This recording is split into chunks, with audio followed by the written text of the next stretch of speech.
Cambridge Practice Tests for IELTS 1 by Vanessa Jakeman and Claire McDowell. Published by Cambridge University Press, 1996. This recording is copyright. Cassette 2, Side 1. Practice Test 3. You will hear a number of different recordings, and you will have to answer questions on what you hear. There will be time for you to read the instructions and questions, and you will have a chance to check your work. All the recordings will be played once only. The test is in 4 sections. Write all your answers in the listening question booklet. At the end of the test, you will be given 10 minutes to transfer your answers to an answer sheet. Now turn to section 1 of your question booklet.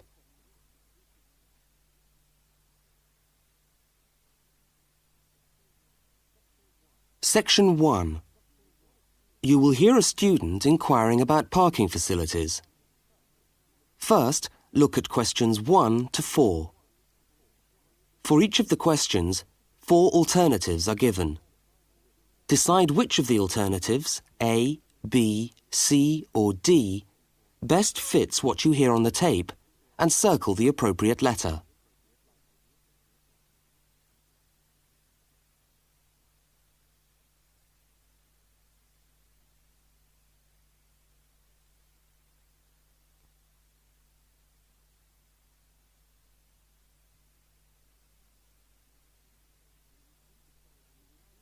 You will see that there is an example which has been done for you. On this occasion only, the conversation relating to the example will be played first.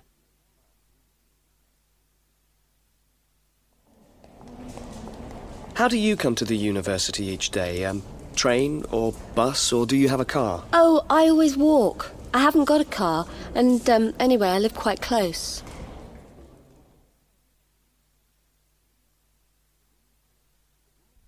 The woman says she always walks, so C has been circled. Now we shall begin. You should answer the questions as you listen, because you will not hear the recording a second time. Now listen carefully to the first conversation and answer questions 1 to 4. How do you come to the university each day? Train or bus, or do you have a car? Oh, I always walk. I haven't got a car, and anyway, I live quite close. Do you know anything about parking rights on the campus? I was wondering whether students are allowed to park their cars on campus or not. Yes. I think it's possible for postgraduate students, but not for undergraduate students. That doesn't seem very fair. No, I suppose not. But there simply isn't enough room on the campus for everyone to park. Do you need a parking permit? Yeah, I believe you do. Where do I get that from? I think you can get a parking sticker from the administration office. Where's that? It's in the building called Block G, right next to Block E. Block G? Yeah. Oh, right. And what happens to you if you don't buy a sticker? Do they clamp your wheels or give you a fine? No, I think they tow your car away. Oh, really? Yeah. And then they fine you as well, because you have to pay to get the car back. I better get the sticker then. Yeah. Where exactly is the administration office again? I'm new to this university and I'm still trying to find my way around. Right. You go along Library Road, past the tennis courts on your left and the swimming pool on your right. Yeah. And the administration office is opposite the car park on the left. You can't miss it. So it's up Library Road, past the swimming pool, opposite the car park. Right, I'll go straight over there. Bye, and thanks for the help.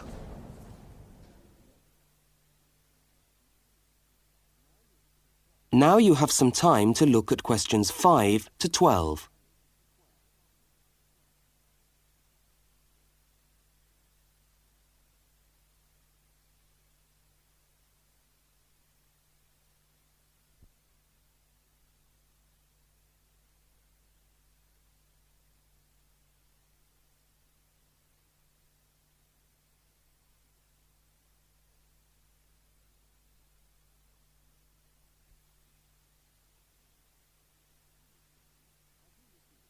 As you listen to the next conversation, complete the application form in the spaces numbered 5 to 10 and answer the questions numbered 11 to 12.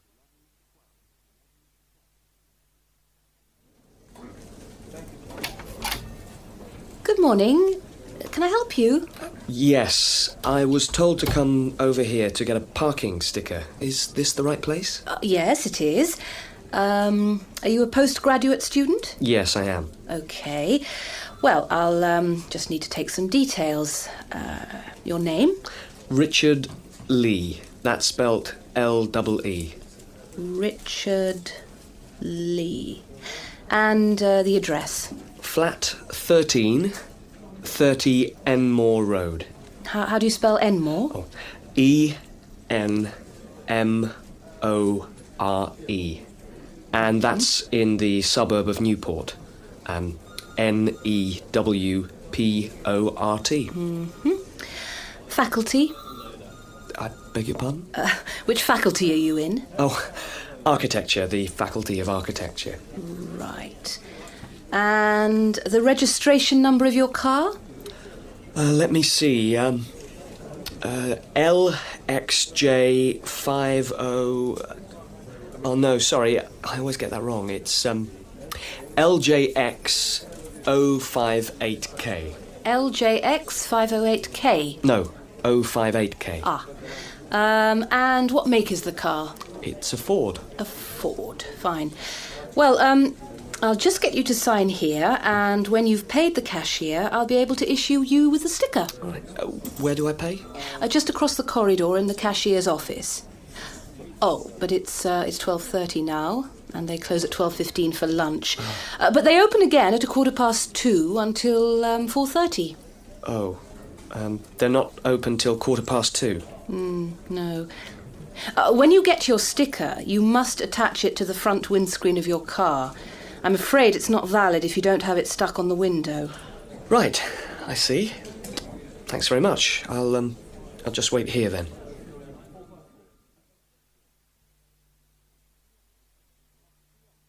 That is the end of section 1. You now have half a minute to check your answers.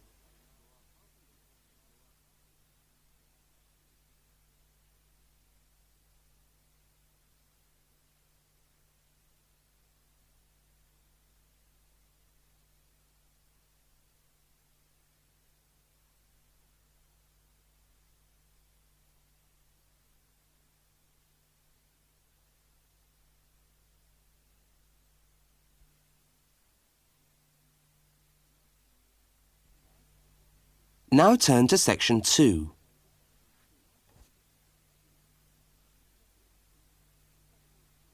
Section 2. You will hear a talk given by a guide showing a group of people round a museum. First, you have some time to look at questions 13 to 18.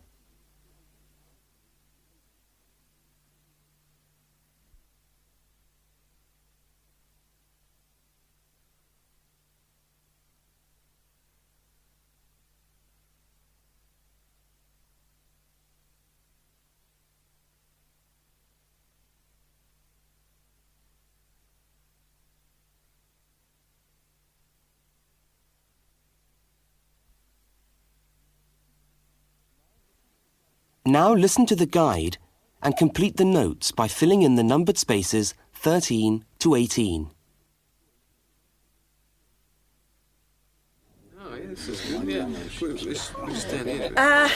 Good morning, everyone, and welcome to the Maritime Museum. Now, before we commence our tour, I'd just like to tell you a little bit about the history of the museum. As you can see, it's a very modern building, built in the postmodern style, and it was in fact opened by the Prime Minister of Australia in November 1991. It's been designed with a nautical flavour in mind, to remind us of our links with the sea. But the museum isn't only housed in this building. There are a number of historic ships docked outside in the harbour which form part of the museum and which you are also free to visit. And we'll be coming to them shortly. I'd just like to point out one or two things of general interest while we're here. Handicapped toilets are located on this floor, and the door shows a wheelchair. The cloakroom, where you can hang your coat or leave your bags, is just behind us here.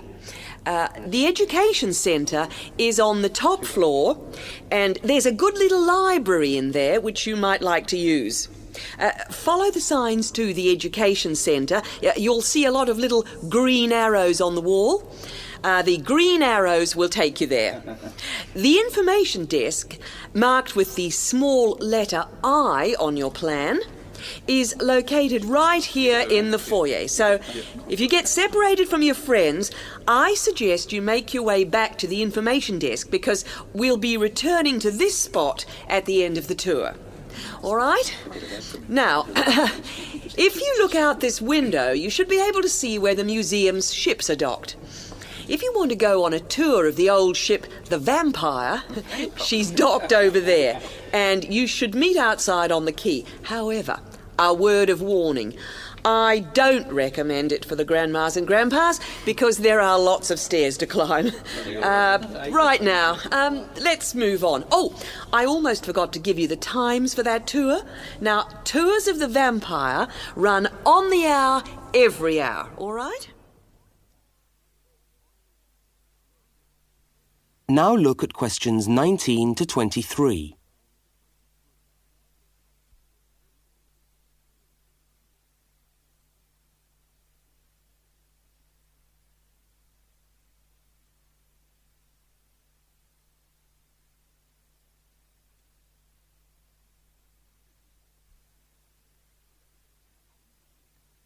As you listen to the rest of the talk, complete the notes in the numbered spaces 19 to 23.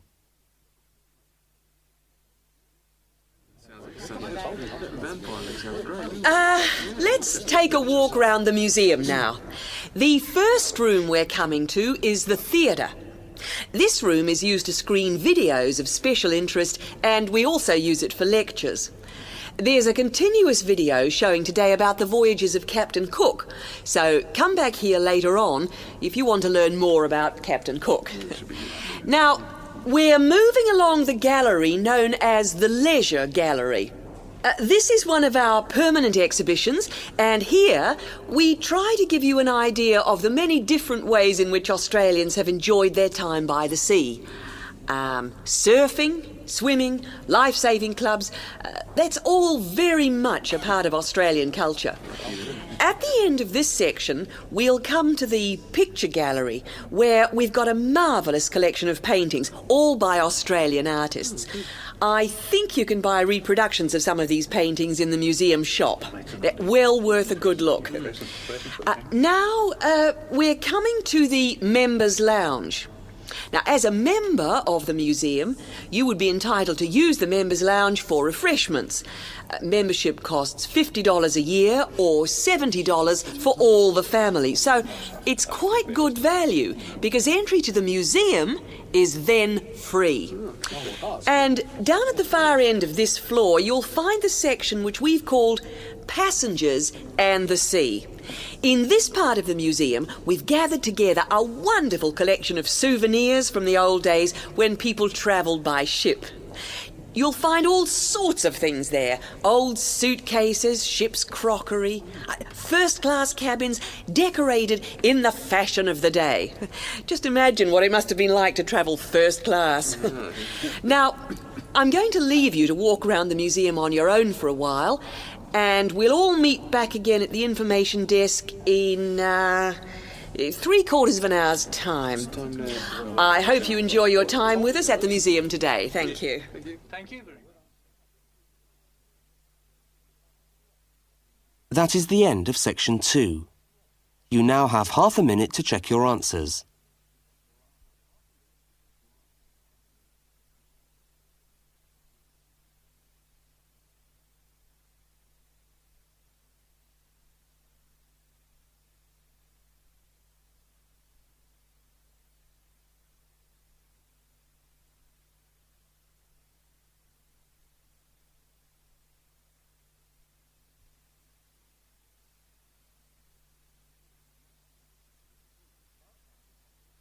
Now turn to section 3.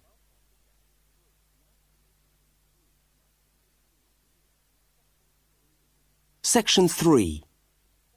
In this section, you will hear a university student, Mark, talking to a tutor and another student about a topic he has studied. Now look at questions 24 to 32.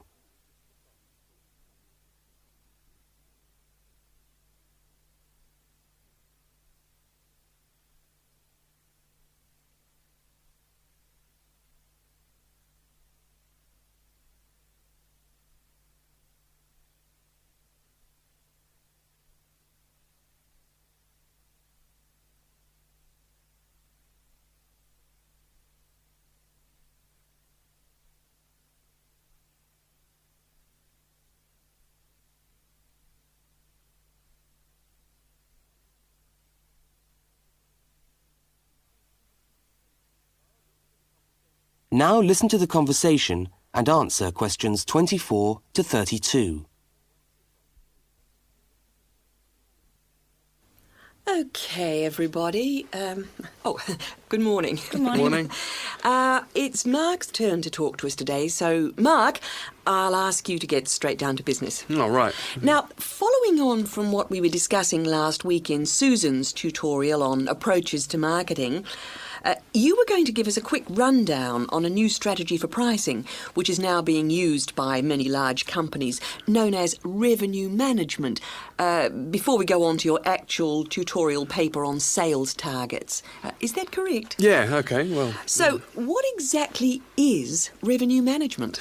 Well, it's a way of managing your pricing by treating things like airline tickets and hotel rooms rather more as if they were perishable goods. Yeah, I just tried to book a ticket yesterday for Perth, and would you believe there are 3 different prices for the flight? Right, and what was the rationale for that? Well, the travel agent said it depended on when you book and the length of the stay. Like, it's cheap if you stay away for a Saturday night, presumably because this isn't business travel, and even cheaper if you buy a ticket where you can't get a refund if you have to cancel. In that case, the ticket costs about half the price. You wouldn't think it would make that much difference, would you? Well, it does, and that's basically because the airlines are now treating their seats like a commodity. You see, if you want a seat today, then you pay far more for it than if you want it in 3 weeks' time. That seems rather unfair. Well, not really. When you think about it, that's just common sense, isn't it? Well, I suppose so. What this actually means is that in the same row of seats on the same flight, you could have 3 people who have all paid a different price for their tickets. And is this just happening in Australia? No, it's the same all over the world. Airlines are able to market a seat as a perishable product with different values at different stages of its life. Well, like mangoes or apples at the market. Yeah, it's exactly like that. The fact is that the companies are not actually interested in selling you a cheap flight. They're interested in selling the seats and flying airplanes that are full. Mark, why do you think revenue management has come about? Well, as far as I can see, there are 2 basic reasons. Firstly, because the law has been changed to allow the companies to do this. You see, in the past, they didn't have the right to keep changing the prices of the tickets. And secondly, we now have very powerful computer programs to do the calculations, and so the prices can be changed at a moment's notice. So you mean 10 minutes could be critical when you're buying a plane ticket? Absolutely. That's right. Yep. And I understand we've almost reached the stage where these computer programs that the airlines are using will eventually be available to consumers to find the best deals for their travel plans from their home computer. Heavens, what a thought. So the travel agent could easily become a thing of the past if you could book your airline tickets from home. Are there any other industries using this system, or is it restricted to the airline business? No, many of the big hotel groups are doing it now. That's why the price of a bed in a hotel can also vary so much, depending on when and where you book it. It's all a bit of a gamble, really. Yeah, and hire car companies are also using revenue management to set their tariffs, because they're also dealing with a commodity, if you like. So the cost of hiring a car will depend on demand. Well, thank you, Mark, for that overview. That No was trouble. well researched. Now, let's get on with your main topic for today. That is the end of section 3. You now have half a minute to check your answers.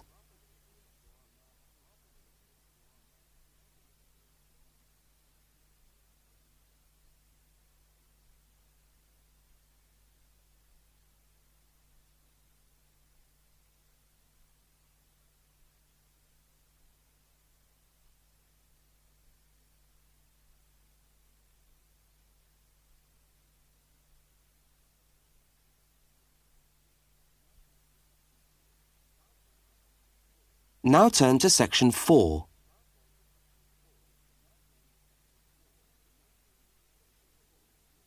Section 4. You are going to hear a short talk on space management in supermarkets. First, you have some time to look at questions 33 to 37.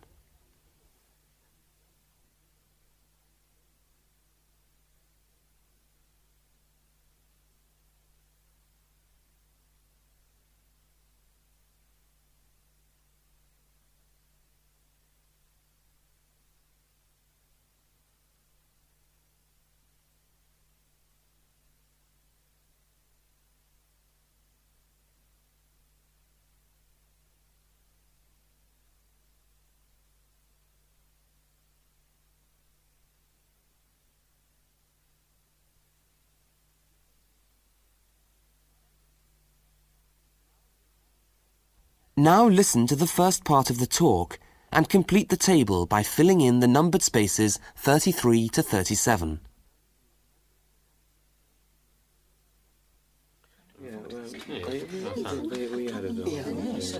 Good morning.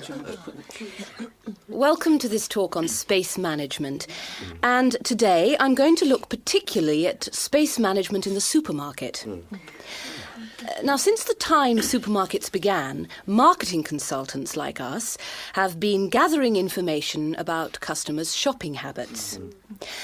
To date, various research methods have been used to help promote the sales of supermarket products. There is, for example, the simple and direct questionnaire, which provides information from customers about their views on displays and products, and then helps retailers make decisions about what to put where. Another method to help managers understand just how shoppers go around their stores are the hidden television cameras that film us as we shop and monitor our physical movement around the supermarket aisles. Where do we start? What do we buy last? What attracts us, etc.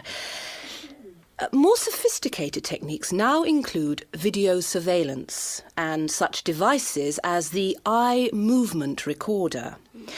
This is a device which shoppers volunteer to wear taped into a headband and which traces their eye movements as they walk round the shop, recording the most eye-catching areas of shelves and aisles. But with today's technology, space management is now a highly sophisticated method of manipulating the way we shop to ensure maximum profit. Supermarkets are able to invest millions of pounds in powerful computers which tell them what sells best and where. Now, an example of this is Spaceman, which is a computer program that helps the retailer to decide which particular product sells best in which part of the store. Now, Spaceman works by receiving information from the electronic checkouts, where customers pay, on how well a product is selling in a particular position.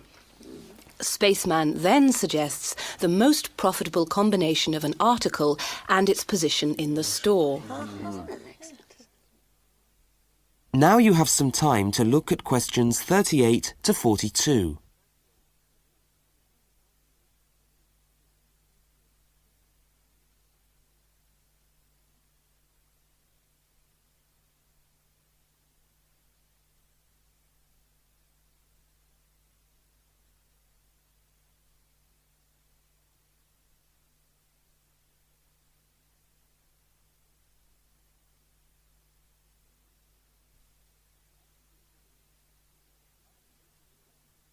As you listen to the rest of the talk, label the diagram by filling in the numbered spaces 38 to 42.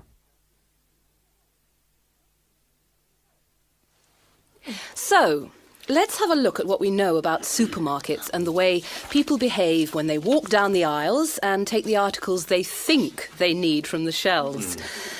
Now, here's a diagram of one supermarket aisle and 2 rows of shelves. Here's the entrance at the top left-hand corner. Now, products placed here at the beginning of aisles don't sell well. In tests, secret fixed cameras have filmed shoppers' movements around a store over a 7-day period. When the film is speeded up, it clearly shows that we walk straight past these areas on our way to the centre of an aisle. Items placed here just don't attract people. When we finally stop at the centre of an aisle, we pause and take stock, casting our eyes along the length of it. Now, products displayed here sell well and do even better if they're placed at eye level so that the customer's eyes hit upon them instantly. Products here are snapped up, and manufacturers pay a lot for these shelf areas, which are known in the trade as hotspots. Naturally, everyone wants their products to be in a hotspot. But the prime positions in the store are the ends of the aisles, otherwise known as gondola ends. Now, these stand out and grab our attention. For this reason, many new products are launched in these positions, and manufacturers are charged widely varying prices for this privileged spot. Also, the end of an aisle may be used for promoting special offers, which are frequently found waiting for us as we turn the corner of an aisle. Well, now, eventually, of course, we have to pay. Any spot where a supermarket can be sure we are going to stand still and concentrate for more than a few seconds is good for sales. That's why the shelves at the checkout have long been a favourite for manufacturers of chocolates. Perhaps the most surefire impulse food of all. I agree. I think it's very... Yes, I would... That is the end of section 4. You now have half a minute to check your answers.